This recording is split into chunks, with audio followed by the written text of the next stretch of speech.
Bienvenue sur Africa 24 dans cette nouvelle édition du 12-15. Au sommaire de l'actualité, le procès Gbagbo parle à la défense depuis ce lundi 1er février. Ce mardi, c'est la contre-attaque de Charles Blé Goudé qui a eu lieu. Ses avocats ont mis en avant plusieurs points que nous verrons dans ce journal.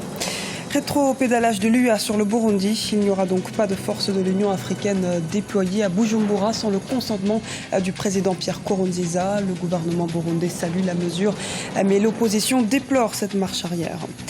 Immersion au cœur de l'univers de la marque Tensira en Guinée. Nous irons à Sanoya dans la préfecture de Koya où sont fabriqués des vêtements et accessoires 100% africains.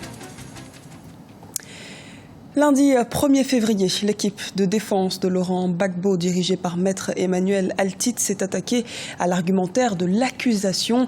La première phase du procès de l'ancien président ivoirien et de Charles Blé Goudé devant la Cour pénale internationale s'achève ce mardi avec le propos liminaire de la défense de l'ex-chef des Jeunes Patriotes. Écoutons l'un de ses avocats, maître Ndrick Claver. Dans une pléthore d'acteurs politiques, le procureur va désigner M. Charles Blé Goudé. Si par exemple la violence éclatait à la suite des discours de M. Charles Blé Goudé, il pourrait faire l'objet de poursuites. M. Luis Moreno Ocampo avait dit: pour nous, honorables juges, ce communiqué ne traduit pas une maladresse du procureur. Il révèle bien la partialité d'un procureur qui a laissé son fort intérieur être gagné par les préjugés. M. Charles Blé Goudé n'était pas le seul acteur politique ivoirien à faire des discours. D'autres leaders politiques avaient appelé leurs partisans à manifester pour réclamer le départ de M. Laurent Gbagbo du pouvoir par tous les moyens. Et ce, quelques jours avant que le communiqué du procureur ne soit rendu public. Et il le savait. Pourquoi le procureur n'a pas cité ces autres personnalités politiques? Pourquoi le procureur n'a désigné que M. Charles Blé Goudé, alors même qu'il n'avait pas encore ouvert d'enquête sur la Côte d'Ivoire? La réponse est évidente. Le procureur l'avait déjà choisi avant de mener la moindre enquête. Si enquête sérieuse il y a eu. Laurent Gbagbo est le premier ancien chef d'État poursuivi par la CPI. Son procès est historique. Il doit durer entre 3 et 4 ans. Il suscite notamment de nombreuses réactions au sein de la classe politique ivoirienne. En voici quelques-unes. Pour les membres de notre famille politique, c'est un jour un peu triste. Je voulais rappeler également que cette tristesse a comme raison le fait que nous considérons, mais nous ne sommes pas les seuls, que Laurent Gbagbo, Blé Goudé n'ont rien à faire à la CPI. C'est une détention injuste et le sort qui est fait à ce grand démocrate est une leçon que nous devons dès maintenant commencer à nous approprier. Nous n'avons aucune espèce d'illusion sur une prochaine libération de Laurent Gbagbo parce que nous savons comment les arcanes de la justice internationale liées aux Nations Unies et à tous les autres réseaux est organisée. Nous sommes un parti de gauche, c'est-à-dire un parti de progrès. Nous sommes contre toute forme d'impunité. Donc, nous souhaitons que la justice soit faite. Mais que ce soit une justice impartiale, une justice qui s'efface dans l'intérêt des victimes. Et en ce qui concerne en particulier le procès de M. Gbagbo et de M. Blé Goudé, bien entendu, nous souhaitons que ce procès aille jusqu'au bout. Ce qui se pose aujourd'hui aux Ivoiriens et au continent africain, c'est d'éviter de faire 2 poids 2 mesures. Autant les militants du FPI ont été attraits devant les juridictions nationales et le président devant la Cour pénale internationale, il faudra effectivement que les auteurs des violations des droits humains en Côte d'Ivoire des années 2002 soient aussi traduits devant cette Cour-là pour faire un équilibre donné. Donc c'est ce qui me fait dire que je marque beaucoup de réserves quant à la justesse et à l'équité quant au procès Laurent Gbagbo devant la Cour pénale internationale.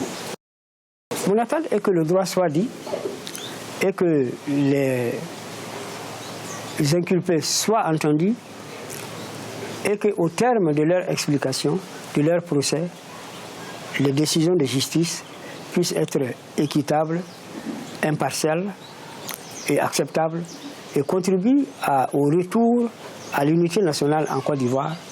Et cela passe par une justice acceptée par les populations ivoiriennes et africaines, et également ne soit pas en défaveur des vaincus. Il ne faut pas que ce soit une justice des vainqueurs, mais une justice tout court. Je pense que le fait que les autorités ivoiriennes aient transféré M. Laurent Gbagbo à la CPI a été une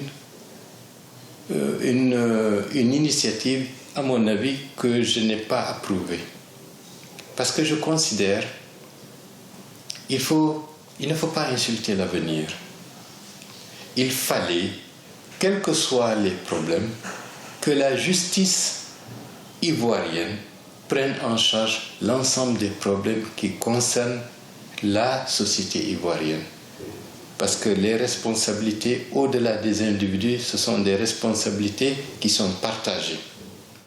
Vous venez donc de voir de nombreuses réactions de la classe politique ivoirienne, mais aussi de nombreux acteurs du continent africain. Sachez qu'Africa 24 vous propose de suivre en direct ce procès. L'émission spéciale en présence d'invités et d'éditorialistes se poursuit ce mardi. Dans le reste de l'actualité, 250 millions de dollars pour la lutte contre Boko Haram. La promesse a été faite ce lundi 1er février au siège de l'Union africaine à Addis Abeba en Éthiopie par la conférence des donateurs. La somme sera mobilisée pour renforcer la lutte contre le groupe terroriste et particulièrement à l'endroit de la force d'intervention multinationale positionnée dans le bassin du lac Tchad. Cette force multinationale composée de 8700 policiers et militaires est impliquée dans cette lutte et chacun des pays gère une zone. Le premier secteur basé à Mora est contrôlé par les militaires camerounais. Le second secteur dans le lac Tchad est géré par les éléments tchadiens. Et le troisième secteur à Dikwa est contrôlé par l'armée nigériane. Résolution de la crise burundaise. Le Conseil de sécurité de l'Union africaine avait proposé d'envoyer une force spéciale pour protéger les populations. Une décision qui a finalement été abandonnée lors du 26e sommet de l'UA les 30 et 31 janvier dernier en Éthiopie. L'organisation continentale a décidé d'obtenir le consentement de Bujumbura avant l'envoi des 5000 hommes. On fait le point tout de suite avec Lise Elsi Akizimana et Zahra Mohamed Moutiou. Il n'y aura pas de force d'intervention de l'Union africaine au Burundi sans l'aval du gouvernement burundais. Voilà la décision qui est sortie de longs débats au sein de l'Union africaine lors du 26e sommet du 30 au 31 janvier 2016 à Addis Abeba en Éthiopie. Faute de consentement entre les différents États membres, l'Union africaine a choisi de privilégier le dialogue. Une délégation de haut niveau va être déployée à Bujumbura afin de convaincre l'exécutif de rejoindre la table de négociation avec toute l'opposition et d'accepter l'envoi d'une force de protection des civils de l'Union africaine. Une décision saluée par le gouvernement burundais qui avait été représenté par le ministre des Affaires étrangères, Alain Aimé Nyamitwe, à ce 26e sommet. Pour nous, il s'agit bien évidemment d'une bonne décision qu'on n'aurait même pas vu à l'arrivée là si la Commission de l'Union africaine, tout au moins, nous avait écoutés à temps, avant d'aller induire, je ne dirais pas en erreur, mais en tout cas, avant d'aller influencer le Conseil de sécurité sur la possibilité d'un déploiement de troupes au Burundi. Nous estimons qu'il était encore, à l'époque, et qu'il est encore aujourd'hui inopportun d'envoyer des troupes au Burundi. Du côté de l'opposition, c'est la déception pour le CNRD, le Conseil national pour le respect de l'accord d'Arusha et de l'état de droit au Burundi, une plateforme qui réunit des opposants pour la plupart en exil et des agents de la société civile. Cette délégation de très haut niveau de l'Union africaine ne va pas convaincre le président Pierre Nkurunziza. Pour nous, au niveau du CNRD, ce déplacement est inutile. Il est inutile dans la mesure où on sait très bien que même la dernière fois, le président Boni Yahi, le président du Béninois, il voulait aller au Burundi. Nkurunziza a refusé de le recevoir. Nkurunziza, aujourd'hui, il reçoit qui il veut. Donc, une mission comme celle-là, nous pouvons d'ores et déjà dire que ça n'aura aucune incidence sur le besoin de protéger le peuple burundais contre le despote Nkurunziza. Le Conseil de paix et de sécurité de l'Union africaine avait autorisé en décembre 2015 l'envoi d'une mission de 500 000 hommes au Burundi pour tenter de stopper les violences dans le pays. Des violences qui ont débuté en avril avec l'annonce de la candidature du président Pierre Nkurunziza en troisième mandat controversé. La MAPROBU, mission africaine de prévention et de protection au Burundi, avait été constituée de soldats, de policiers, mais aussi de civils. Promotion de la production locale africaine, spécialisée dans la production de tissus à base de coton fabriqué intégralement à la main. La marque guinéenne Tensira est aujourd'hui sollicitée partout dans le monde. C'est également une industrie qui fonctionne de manière 100% écologique. Notre correspondant en Guinée, Emmanuel Milimono, s'est rendu dans cet atelier. Un reportage. De la production à la commercialisation, l'atelier Tensira, situé à Sanoya dans la préfecture de Koya, utilise de la matière totalement produite sur place. Une quarantaine de personnes s'activent à plein temps à la confection des tissus made in Africa, aujourd'hui très prisés à travers le monde. Des habits, des rideaux ou d'autres accessoires sont produits à la main par les spécialistes du coton, des tisserands, des couturières, bref, toute une chaîne qui concourt à apporter un plus à la valorisation du potentiel artisanal africain. Nous sommes inscrits dans l'écologique, c'est-à-dire que notre produit, c'est un produit fait main avec les machines, je dis du début à la fin. C'est du savoir-faire artisanal guinéen, 100% coton, dans lequel on a apporté une touche moderne avec des couleurs, avec des types de rayures, avec une laisse de tissu de 1,30 m, ce qui n'existait pas chez nous ici. Donc grâce à ça, les produits peuvent être vendus un peu partout. Donc nous avons des demandes actuellement un peu partout, en Europe, aux États-Unis, en Asie, en Afrique, en Guinée ici. Le potentiel artisanal en Guinée et en Afrique est important, mais il n'est pas suffisamment valorisé.